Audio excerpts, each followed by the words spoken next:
Oh, Lancia Idol oh, na lubog. For fishing only oh. Asan na kaya ang sakay nito? Ay, kumusta na kaya ang mga sakay nito, Idol? Oh, kawawa naman ang mga sakay nito. Sana buhay pa sila. Wala man tao. Ay, sana buhay pa ang tao nito. Kung saan man sila ngayon. Nandito sa layong 35 miles ito ngayon, Idol. Kita namin dito sa laot.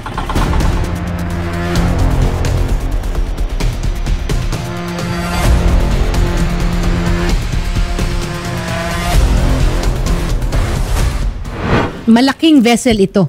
Hindi ito ordinaryo na parang boat. At bukod doon, may maliliit pang bangka na nakasakay doon or parang hinihila nila, no? Opo. Para kung nandun na sila sa laot, yun ang sasakyan nila. Alam ba natin kung naisakay lahat ng mga maliliit na yun na, kumbaga yung 15 katao, ay nasakay ulit sa malaking fishing vessel as of September 2? Ayun nga po yung tinatanong namin po kasi po, until now po, hindi pa po namin sila natatagpuan. And then, wala po yung 7 ata. Yung maliliit po na bangka. Ay, maliliit po kasi doon na bangka. Yung sabi niya po, attorney na, yun po yung sasakyan nila. Yun po ang nawawala. Actually po, yung sa video na yan, vlogger na lang po ang nakakubli niyan. Doon po mismo sa may Santa Ana, Cagayan Valley. So yung unang report po ng Coast Guard is sa may palanan nila nakita na nakataob, which is nakita sa vlogger na doon sa, ang layo pa po, ilang miles ba? Kung sa Isabela po, yun po yung una po, doon po mismo tumaob. And then kung papunta po ng Santa Ana, Cagayan is mga 57 miles po yung distance niya po. Saka po yung yung iba rin po yung kwento ng gawa sabi daw po nakataw po talaga yung bangka. Tapos nakita na po namin, naman po, lumubog lang. Po.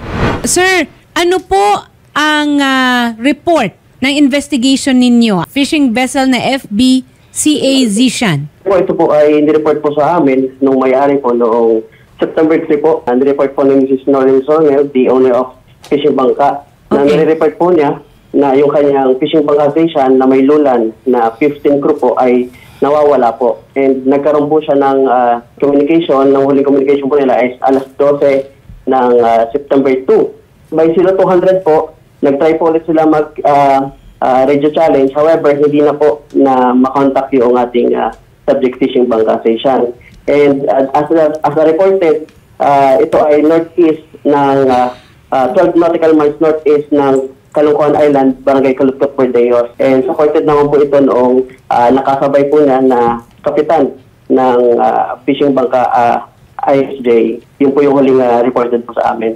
Ay nagpadala po agad ang may-ari, kasama po ang ating personnel from Coast Guard Station, Coast Guard Substation, Infanta, ng personnel para po mag-conduct ng search and rescue. Patuloy pa rin po yung effort natin and sinuil po natin itong area ng Bordeos Bay, ito po Caloocan, which is yung reported area po, and sa Humalik po. And nung nakatanggap po tayo ng report kay dito po sa Fishing Bangka Vanessa noong September 5, yun po yung reported niya na nakita po niya yung fishing bangka station po na nakataob sa Palanan, Isabela po. So, nung natanggap ninyo ng September 3, kailan kayo nakapaglayag? Lumabas po tayo noong September 4, 3:20 a.m. Noreen, first of all, ikaw mismo ba, kayo ang nakausap ni Kapitan? Last communication, September 2? Yung kapatid po, yung pong operator po ng isa kong bangka, kapatid niya po yun. Talaga pong nakamonitor kami hanggang alas 12 po ng gabi noong September 1. So, ma'am, ano po ang naging coordination ninyo with the Coast Guard? Nung nag-report po ako doon, tinulungan naman po nila ako kung tinulungan po nila ako, ma'am, kung yung humingi ng tulong, itinawag na rin po nila. Nakipag-coordinate din po sila, ma'am.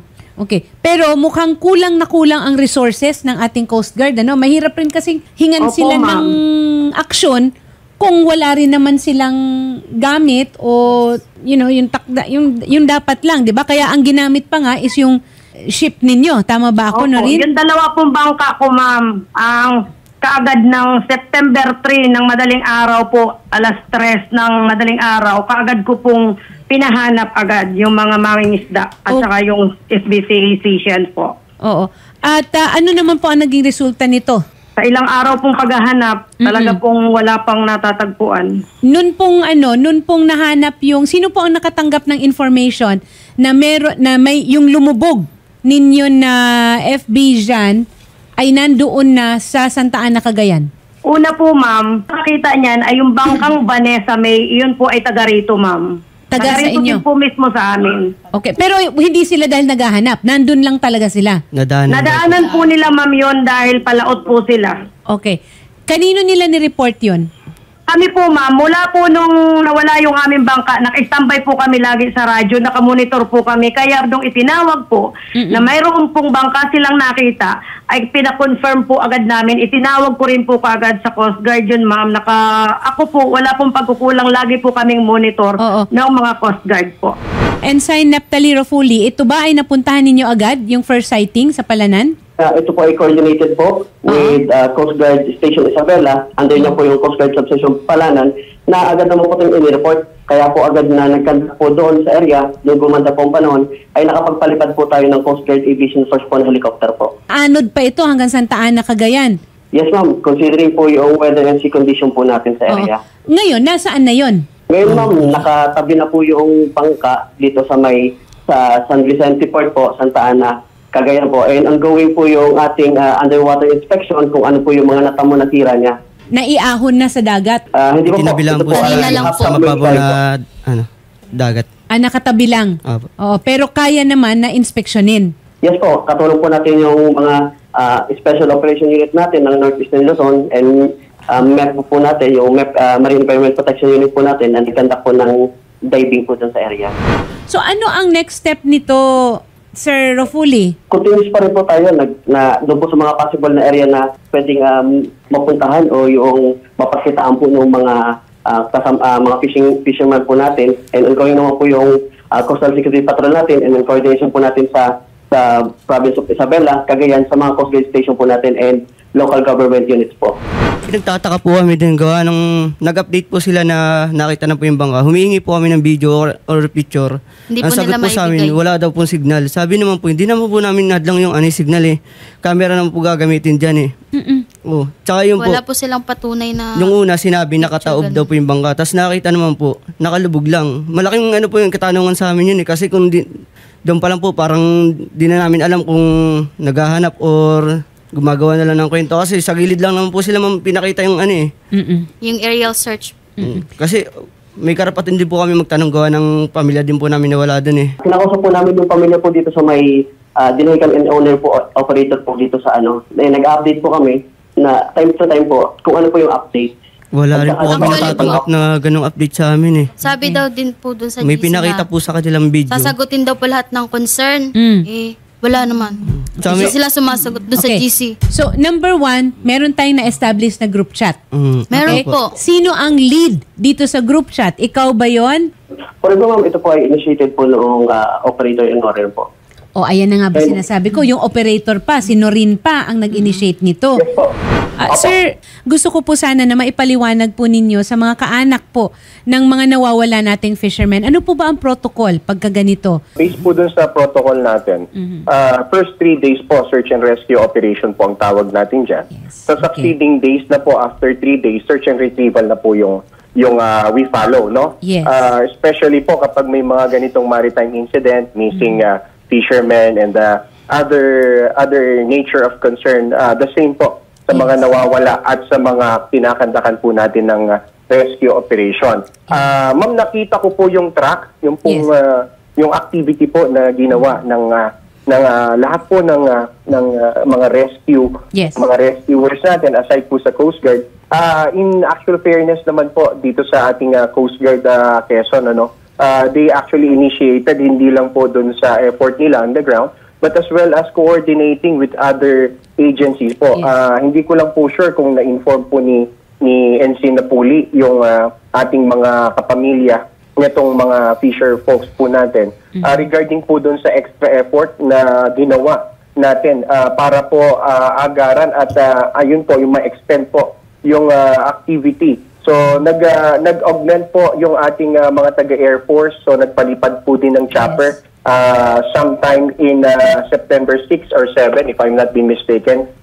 During such time po, no, patuloy po yung pakikipag-coordinate din natin into other search and rescue entities natin. Like for example po, itong mga MDRRMOs, Yes. no, yung Municipal Disaster Risk Reduction Management offices po natin na attorney, ano. Aside po dyan, yung pong pinaka-importante, yung pong information campaign na tinatawag po natin sa part po ng Coast Guard. We are informing not only yung pong mga nasa coastal municipality, no po, yung pong ating mga Coast Guard in the adjacent area is also coordinating dun po sa mga kababayan natin na mangingisda dun po sa respective jurisdictions po nila para po dun sa paglalayag, malawakan po. Ano? Tama po kayo, hindi po kakayanin ng Coast Guard lamang yung napakalawak na karagatan kung saan na malakaya itong ating mga kababayan. Bagkos gagawin po natin ang lahat, makipag-coordinate po tayo kapag po may mga nakitang sightings nito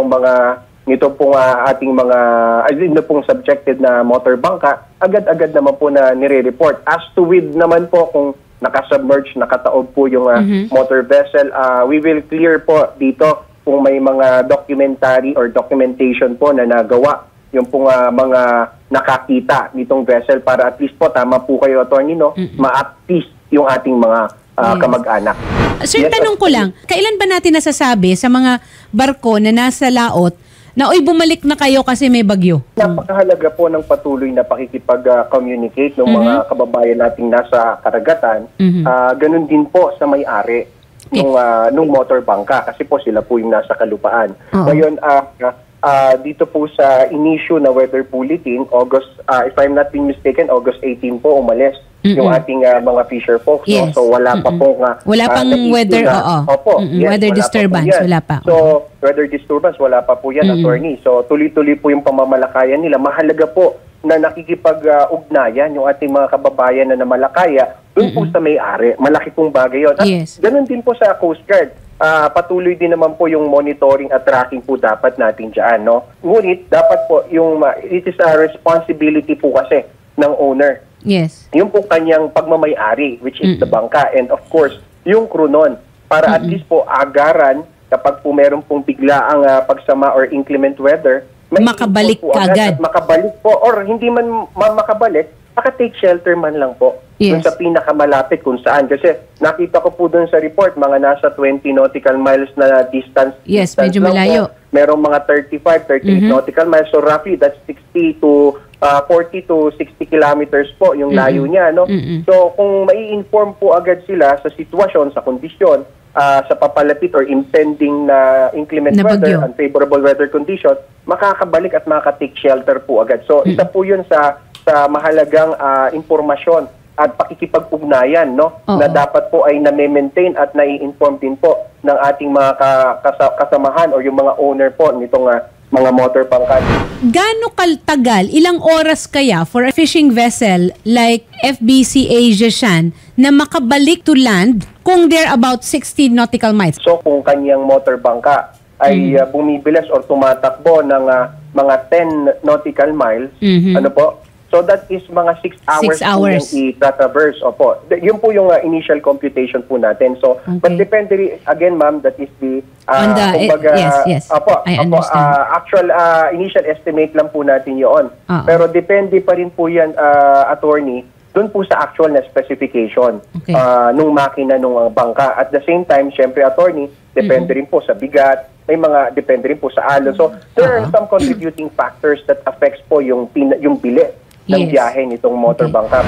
Ma'am Noreen, kailan po kayo na-advise or kailan nyo na-monitor na merong bagyo at dapat nang pabalikin yung shipping vessel?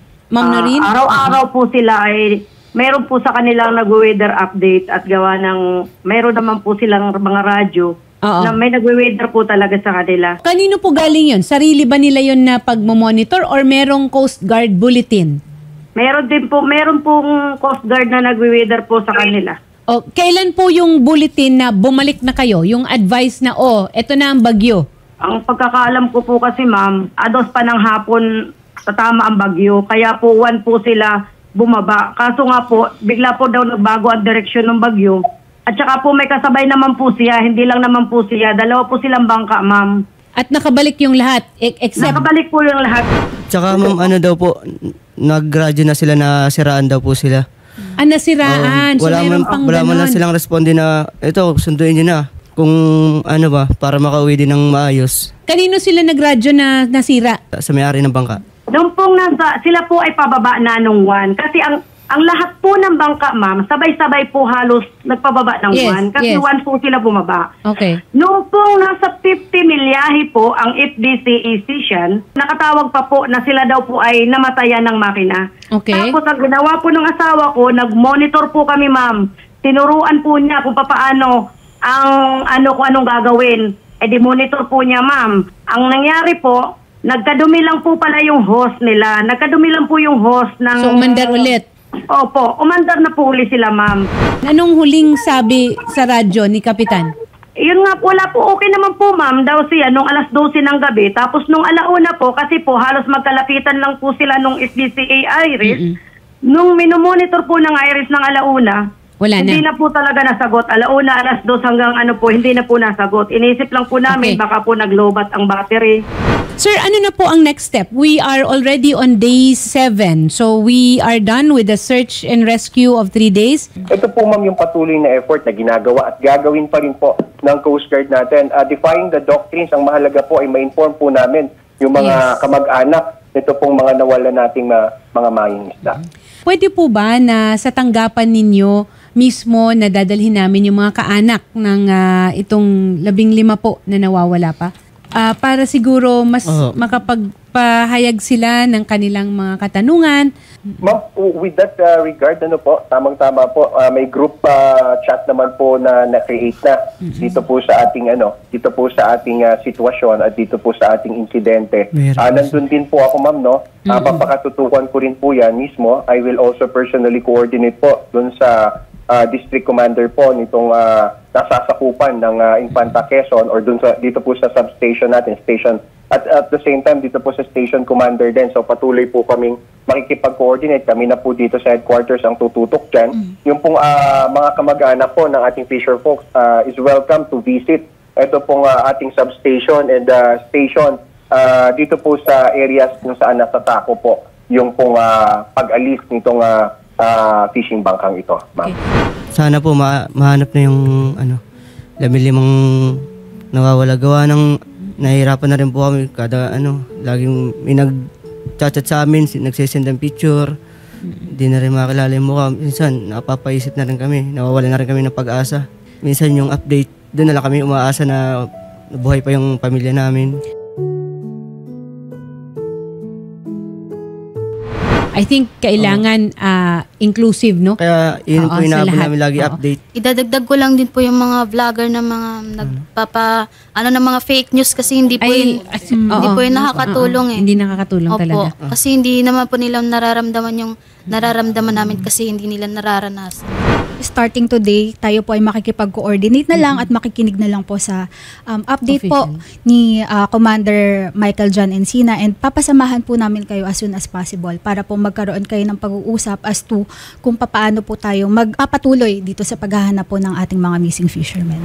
Ang mga pangalan po nila is si Wendell Lucero, Reynaldo Labo, Randy Carpon, Edelberto Remigio, Alan Alicando, Alejandro Mahinay, Noel Cantelia, Rojan Berasis, Jason William Masdo, Rolly Razonable, Lodring Berasis, Alex Balog, Robert Yarag, Jaker Mahinay at si Cyril Legaspi. At least naka-establish tayo ng more siguro communication line, At ang wanted sa radyo rin mismo, makikisali na doon sa pagmumonitor na yun. Yes. Ang aming mga dasal po ay nandun sa mga kaanak ninyo na hanggang ngayon nawawala at sa mga pamilya po ninyo. Salamat po ulit.